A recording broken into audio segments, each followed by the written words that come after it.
And my first crack at writing, storytelling, not a poem, but it's storytelling. Storytelling was our first means of entertainment when our early settlers come out here, and they settled in. They didn't have guitars and banjos and ukuleles and all this kind of stuff, or drums.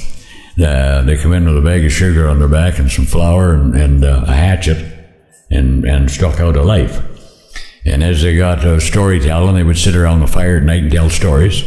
And then as it progressed from there, somebody put a broom handle on a wash tub. And somebody finally got enough money to buy a fiddle and a guitar, and country music came into effect. So actually the storytelling, and I love the storytelling. It's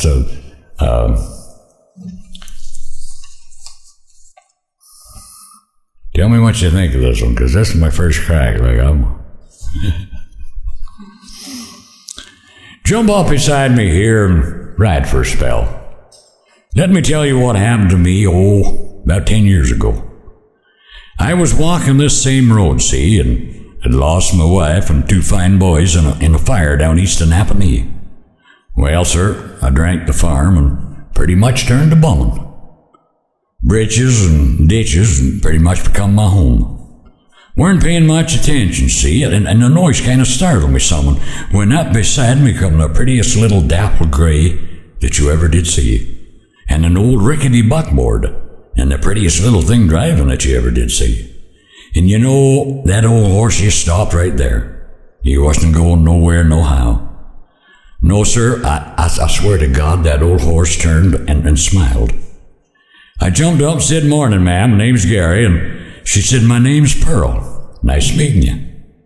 Oh, you could tell she'd worked hard. She'd had a spread just on up the road. And I tried to keep it up, she said, but it's hard with just me and my 2 boys.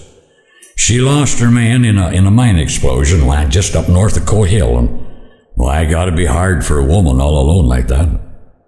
Down the road some, she said, "Here we are."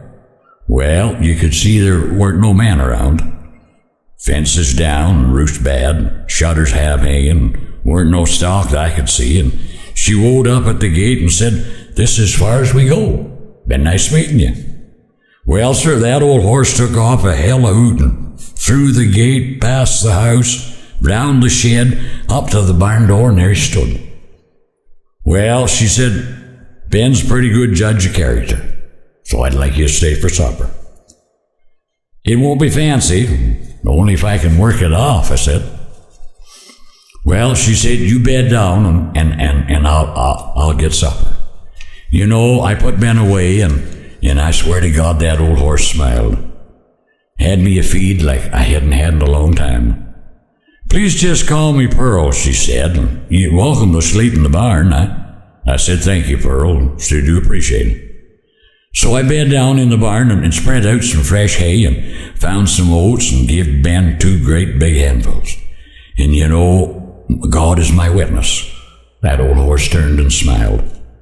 Well, sir, slept that night, and I hadn't slept in a long time, when I heard hollering, "Breaky's on, breaky's on." Well, freshen up the best I could, made her to the house. Had me a feed of bacon and eggs, and been a long time. She said, where do we start, ma'am?" She said, "There's lots to do." So we went to work. Been a long time. But you know, after a few days, I got to kind of like it. You know, I think Ben knew something serious was going on around here, and him and his dad burned smiling. "So never did get your name, mister." He said, "My friends call me Curly." Just up over the hill, Ben broke the hill and said, "Oh, Ben, oh, there's our place. It ain't much to a lot of folks, but you see we're married now about 8 years.